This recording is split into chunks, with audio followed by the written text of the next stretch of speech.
जय माता रानी की। आज हम दुर्गा सप्तशती का 8वां अध्याय सुनेंगे। तो आइए सुनते हैं 8वां अध्याय।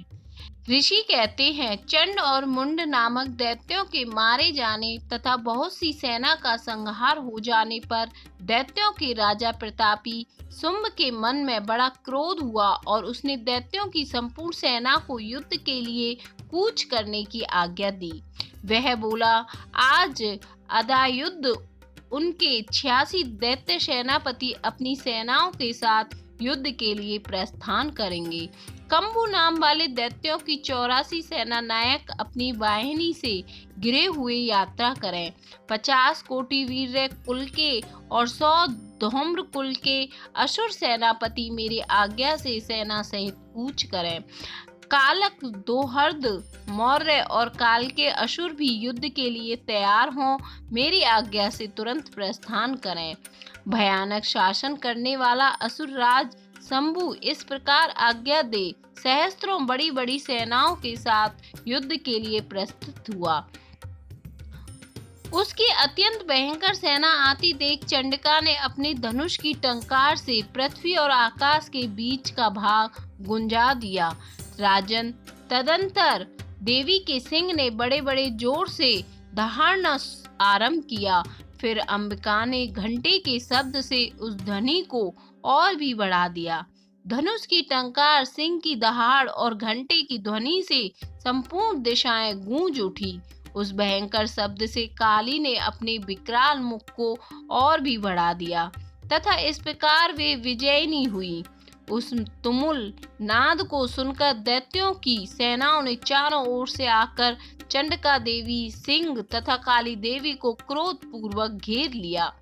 राजन, इस बीच में असुरों के विनाश तथा देवताओं के अभ्युदय के लिए ब्रह्मा, शिव, कार्तिकेय, विष्णु तथा इंद्र आदि देवों की शक्तियां जो अत्यंत पराक्रम और बल से संपन्न थी, उनके शरीर से निकलकर उन्हीं के रूप में चंडिका देवी के पास गई। जिस देवता का जैसा रूप, जैसी वेशभूषा और जैसा वाहन है, ठीक वैसे ही साधनों में संपन्न हो, उसकी शक्ति असुरों से युद्ध करने के लिए आई। सबसे पहले हंस युक्त विमान पर बैठी हुई अक्षसूत्र और कमंडल से सुशोभित ब्रह्मा जी की शक्ति उपस्थित हुई, जिसे ब्रह्माणी कहते हैं। महादेव जी की शक्ति वृषभ पर आरूढ़ हो, हाथों में श्रेष्ठ त्रिशूल धारण किए, महानाग का कंगन पहने, मस्तक में चंद्र रेखा से विभूषित हो वहां पर आ पहुंची। कार्तिकेय जी की शक्ति रूपा जगदम्बा उन्हीं का रूप धारण किए श्रेष्ठ मयूर पर आरूढ़ हो हाथ में शक्ति लिए दैत्यों से युद्ध करने के लिए आई। इसी प्रकार भगवान विष्णु की शक्ति गरुड़ पर विराजमान हो शंख, चक्र, गदा, सारंग, धनुष तथा खड़ग हाथ में लिए वहां आई।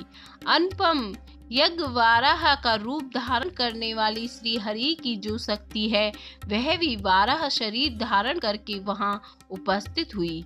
नारसिंह शक्ति भी नरसिंह के समान शरीर धारण करके वहां आई। उसकी गर्दन के बालों के झटके से आकाश के तारे बिखर पड़े थे। इसी प्रकार इंद्र की शक्ति वज्र हाथ में लिए गजराज ऐरावत पर बैठकर आई। उसके भी सहस्त्र नेत्र थे।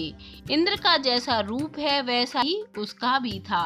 तदंतर उन देव शक्तियों से घिरे हुए महादेव जी ने चंडिका से कहा, मेरी प्रसन्नता के लिए तुम शीघ्र ही इन असुरों का संहार करो।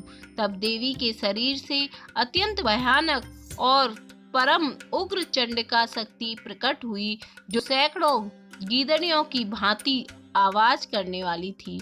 उस अपराजिता देवी ने धूमिल जटा वाले महादेव जी से कहा, भगवान, आप शुंभ निशुंभ के पास दूत बनकर जाइए और उन अत्यंत गर्वीले दानव शुंभ और निशुंभ दोनों से कहिए, साथ ही उनके अतिरिक्त भी जो दानव युद्ध के लिए वहां उपस्थित हों, उनको भी यह संदेश दीजिए, दैत्यों, यदि तुम जीवित रहना चाहते हो तो पाताल को लौट जाओ। इंद्र को त्रिलोकी का राज्य मिल जाए और देवता यज्ञ भाग का उपयोग करें। यदि बल के घमंड में आकर तुम युद्ध की अभिलाषा रखते हो तो आओ, मेरी सिवाय तुम्हारे कच्चे मांस से तृप्त हों। चूंकि उस देवी ने भगवान शिव को दूत के कार्य में नियुक्त किया, इसलिए वह शिव दूती के नाम से संसार में विख्यात हुई। वे महादैत्य भी भगवान शिव के मुंह से देवी के वचन सुनकर क्रोध में भर गए और जहां कात्यायनी विराजमान थी उस ओर बढ़े। तदंतर वे दैत्य अमरस में भरकर पहले ही देवी के ऊपर वाण, शक्ति और ऋषि आदि अस्त्रों की वृष्टि करने लगे। तब देवी ने भी खेल खेल में ही धनुष की टंकार की और उससे छोड़े हुए बड़े बड़े बाणों द्वारा दैत्यों के चलाए हुए वाण, शूल, शक्ति और फरसों को काट डाला। फिर काली उनके आगे होकर शत्रुओं को शूल के प्रभाव से विदीर्ण करने लगी और खटवांग से उनका कचूमर निकालती हुई रणभूमि में विचारने लगी।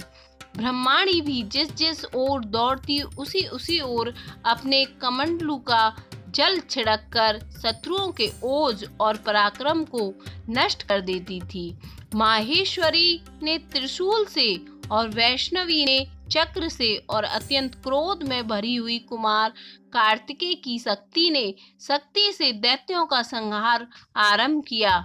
इंद्र शक्ति के वज्र प्रहार से विदीर्ण हो सैकड़ों दैत्य दानव रक्त की धारा बहाते हुए पृथ्वी पर सो गए। वाराही शक्ति ने कितनों को अपने थुन की मार से नष्ट किया। दाढ़ों के अग्रभाग से कितनों की छाती छेद डाली तथा कितने ही दैत्य उसके चक्र की चोट से विदीर्ण होकर गिर पड़े।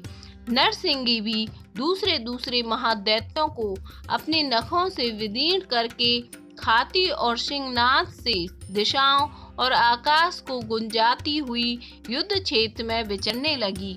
कितने ही असुर शिवदूती के प्रचंड अट्टहास से अत्यंत भयभीत हो पृथ्वी पर गिर पड़े और गिरने पर उन्हें शिवदूती ने उस समय अपना ग्रास बना लिया। इस प्रकार क्रोध में भरे हुए मात्र गणों को नाना प्रकार के उपायों से बड़े बड़े असुरों का मर्दन कर देख दैत्य सैनिक भाग खड़े हुए। मात्र गणों से पीड़ित दैत्यों को युद्ध से भागते देख रक्तबीज नामक महादैत्य क्रोध में भरकर युद्ध करने के लिए आगे आया। उसके शरीर से जब रक्त की बूंद पृथ्वी पर गिरती तब उसी के समान शक्तिशाली एक दूसरा महादैत्य पृथ्वी पर पैदा हो जाता। महासुर रक्तबीज हाथ में गदा लेकर इंद्र शक्ति के साथ युद्ध करने लगा। तब इंद्री ने अपने वज्र से रक्तबीज को मारा। वज्र से घायल होने पर उसके शरीर से बहुत सा रक्त चूने लगा और उसी के समान रूप तथा पराक्रम वाले योद्धा उत्पन्न होने लगे। उसके शरीर से रक्त की जितनी बूंदें गिरी उतने ही पुरुष उत्पन्न हो गए। वे सब रक्तबीज के समान ही वीर्यवान, बलवान तथा पराक्रमी थे। रक्त से उत्पन्न होने वाले पुरुष भी अत्यंत भयंकर अस्त्र शस्त्रों का प्रहार करते हुए वहां मात्र गणों के साथ घोर युद्ध करने लगे।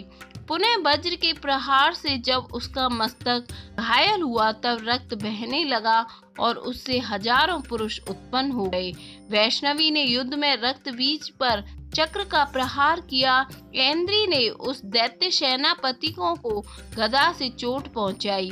वैष्णवी के चक्र से घायल होने पर उसके शरीर से जो रक्त बहा और उससे जो उसी के बराबर आकार वाले सहस्त्रों महादैत्य प्रकट हुए, उनके द्वारा संपूर्ण जगत व्याप्त हो गया। कौमारी ने शक्ति से, बाराही ने खड़ग से और माहेश्वरी ने त्रिशूल से महादैत्य रक्तबीज को घायल किया।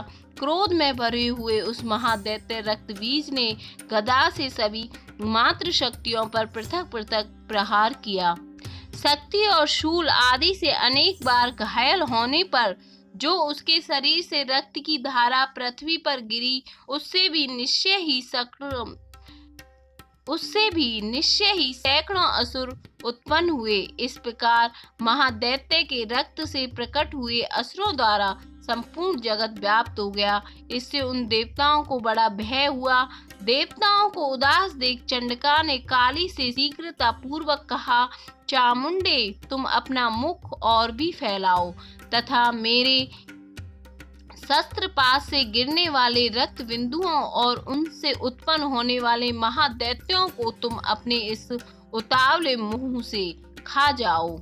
इस प्रकार रक्त से उत्पन्न होने वाले महादैत्यों का भक्षण करती हुई तुम रण में विचरती रहो। ऐसा करने से उस दैत्य का सारा रक्त क्षीण हो जाने पर वह स्वयं भी नष्ट हो जाएगा। उन भयंकर दैत्यों को जब तुम खा जाओगे तब दूसरे नए दैत्य उत्पन्न नहीं हो सकेंगे।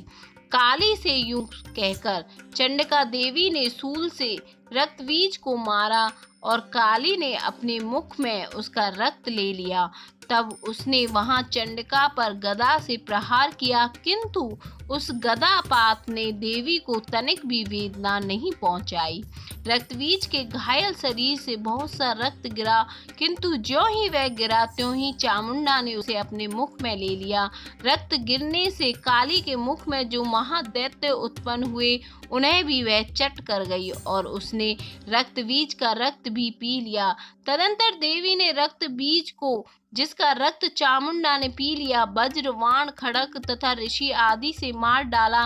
राजन, इस प्रकार शस्त्रों के समुदाय से आहत एवं रक्तहीन हुआ महादैत्य रक्तबीज पृथ्वी पर गिर पड़ा।